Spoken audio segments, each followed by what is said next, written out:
For nearly 3 decades, the Iron Curtain that divided East and West Germany seemed impenetrable, an unyielding barrier to the dreams of countless individuals yearning for freedom. Countless East Germans have staked everything on their quest for liberty, from the audacious tunneling beneath the wall to the harrowing journeys across perilous borders. Each escape attempt was a testament to the unbreakable spirit of those who refused to be confined by tyranny. Imagine how bad things must be for a person to voluntarily set themselves on fire to protest what's happening in their country. East German pastor Oskar Brusewitz, who had been quietly criticizing the East German Evangelical Church, the only state-approved Christian church in East Germany, for some time, drove to the market square in the town of Zeitz, where he preached. Brusewitz opened the trunk of his tiny car, placed a placard denouncing the church and the government on the roof, returned to the trunk, and removed a large metal milk container. He took a few steps away from his car, poured the gasoline that was in the milk container over his head, and set himself on fire. A few moments later, stunned passersby put out the flames. 2 East German policemen ran to the scene and removed the sign the pastor had placed on his car, rather than help him. 4 days later, Oskar Brusewitz was dead, and most people in the rest of the world never knew his name. Today we examine the bravery of the men and women who escaped East Germany, and those who died yearning to be free. On August 13, 1961, the government of East Germany began building the Berlin Wall.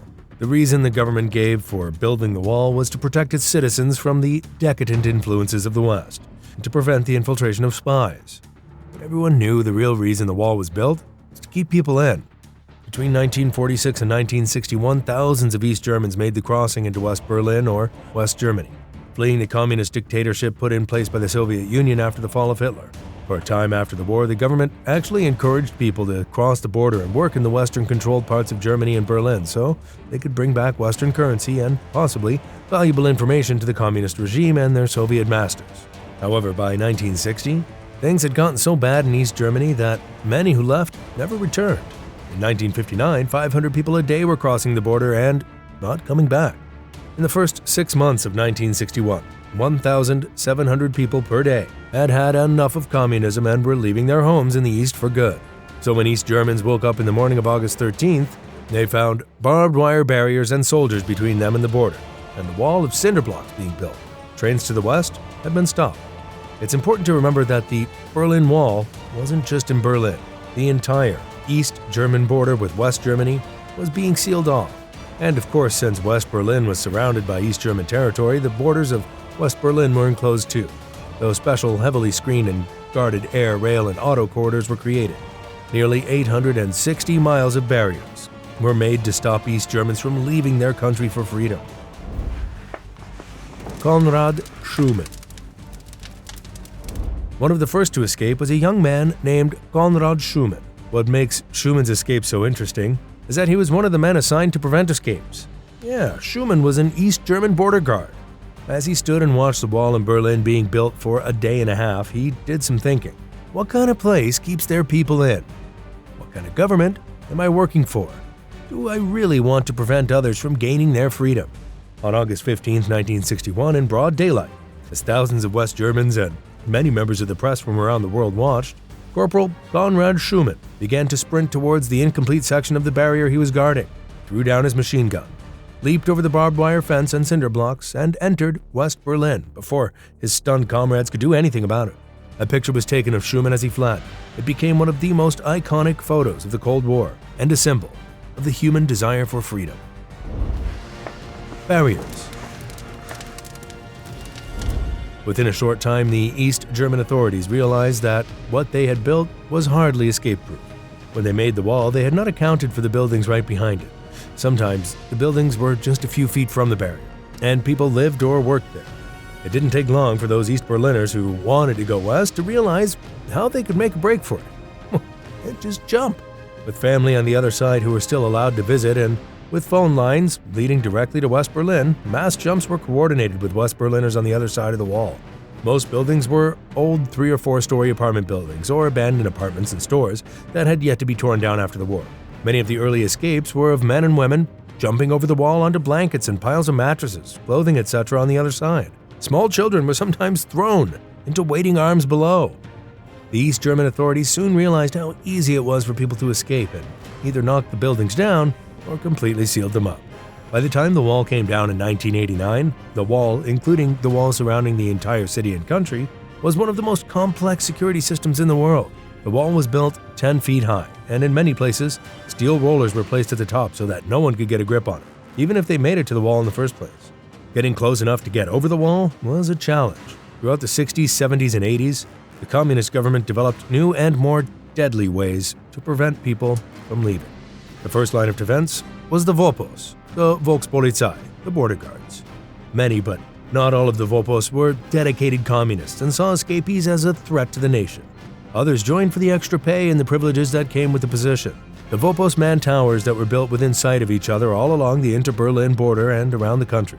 Thousands of miles of barbed and razor wire were placed for many yards in front of the wall. The gaps, allowing the guards to move into the forbidden zone, were covered by machine guns from towers and other emplacements. Mines were also planted. Along parts of the wall, what looked like electrical outlets you might see in a construction site rose out of the ground about a foot. These were connected by thin tripwires. When they were set off, explosive charges within the boxes went off and propelled flechettes, sharp steel darts about 6 inches long, over the ground at ankle height. Well, their goal? To disable or cut off the feet of the escapee. For a very short time, an experiment involved hits, in which poisonous snakes imported from the tropics were placed. In the East German weather, they died in the cold. At checkpoints, cars had to maneuver carefully between barriers and set up angles to prevent anyone from gaining speed and crashing through the gates. Guards would check papers, and dogs sniffed around the vehicles. Mirrors, like giant dental mirrors, were used to look under the vehicles, not just trucks, but small cars, where people had tried to escape by being fastened to the bottom of them. False walls were created in lorries, and back seats were torn out and replaced by just a thin piece of cardboard and seat covers on them, hiding those who were trying to make it out. Most of the escapes through checkpoints happened in the early days of the wall. The wall also included barriers, patrol boats, and wire in the River Spree that ran between East and West Berlin, and several people drowned or were shot trying to swim to freedom. Once the buildings were boarded up and the barriers along the wall improved, East Germans, and in particular East Berliners, dug under it. The first tunnels dug surprised the authorities, and hundreds of people escaped that way. But within a short time, sound detection systems, dogs, and constant patrols away from the wall began to deter them. Worse still, as they had in Nazi Germany, neighbors turned on neighbors. Informers were everywhere, as were the dreaded East German secret police, the Stasi, the German acronym for Staatssicherheitspolizei, the state security police. Informers who alerted the Vopos or Stasi about planned escapes frequently received cash, privileges, a better job, and housing. And best of all, permission to go on vacation outside the country, as long as it was in Eastern Europe or the Soviet Union.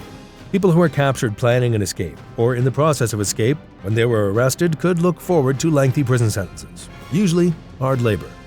First, especially if they were men, they could look forward to beatings and perhaps more elaborate torture, especially if the Stasi believed they knew more about upcoming escapes or ringleaders. Some people were turned and released, with a story about how the Stasi couldn't incriminate them. In return for leniency, some people would then turn in their former friends. The Stasi in the East German regime was heartless. Despite that, East Berliners continued to dig. The most successful escape was Tunnel 57, a 457-foot tunnel that dug 130 feet below the surface, where 57 people made it to West Berlin. Peter Fechter. Nothing showed the world the brutality of the regime more than the attempted escape of Peter Fechter, an 18-year-old bricklayer who jumped out of a building window. By August 1962, many of the buildings between them and the wall were separated by the infamous death strip, a sand-covered area that was a free-fire zone for the Vopos. In other words, shot on sight, no questions asked. Fechter and his friend Helmut Kubik jumped into the death strip and headed to the second wall on the other side of it, which at the time was only about 7 feet tall with a few strands of barbed wire on the top of it. Kubik made it up and over, but as Peter Fechter started to climb, he was shot in the right hip, and bone fragments shot into his abdomen. He collapsed to the ground and lay there, screaming and begging for help, then moaning ever more softly as he lost consciousness and died. He lay there for 1 hour on the East German side, but in plain view of West German police, the public, and the press. When Fechter died, the Vopos came and retrieved his body. Images of Peter Fechter's nightmare were broadcast around the free world, and in death he became a symbol of the human desire for freedom. Throughout its 28-year history, an estimated 250 to 300 people died trying to escape East Germany. Amazing escapes. On May 4, 1964, Wolfgang Engels, who was a civilian employee of the East German Army, stole an armored personnel carrier, drove it through East Berlin at high speed, and crashed it through the wall. Unfortunately, the vehicle got stuck halfway through, and as Engels exited the vehicle, he was shot twice. A passing West German policeman returned fire and pulled Engels the rest of the way. Engels is still alive and has enjoyed a long life in what is now Western Germany. In 1979, Peter Strelzing, Gunther Wetzel, and their families escaped to West Germany in a homemade hot air balloon. Their story was later adapted into the Hollywood film Night Crossing. Amazingly, just a few days before the wall was opened and torn down in 1989, the Wieland and Golz family found a blind spot between guard towers on the border of East Germany and East Berlin in the south of the country. There was nothing complicated about their escape. They used ropes and ladders, and no one even knew they were gone until they appeared on the front page of West German papers on November 3, 1989. The Last Sacrifice. A few months before the Wielands and Golz escape, on the night of February 5, 1989, Chris Goffrey and Christian Gerdrus, two young construction workers in East Berlin, found a less defended and more easily accessible part of the wall and attempted to climb over. The Volpo spotted them as they started to climb and ordered them to stop.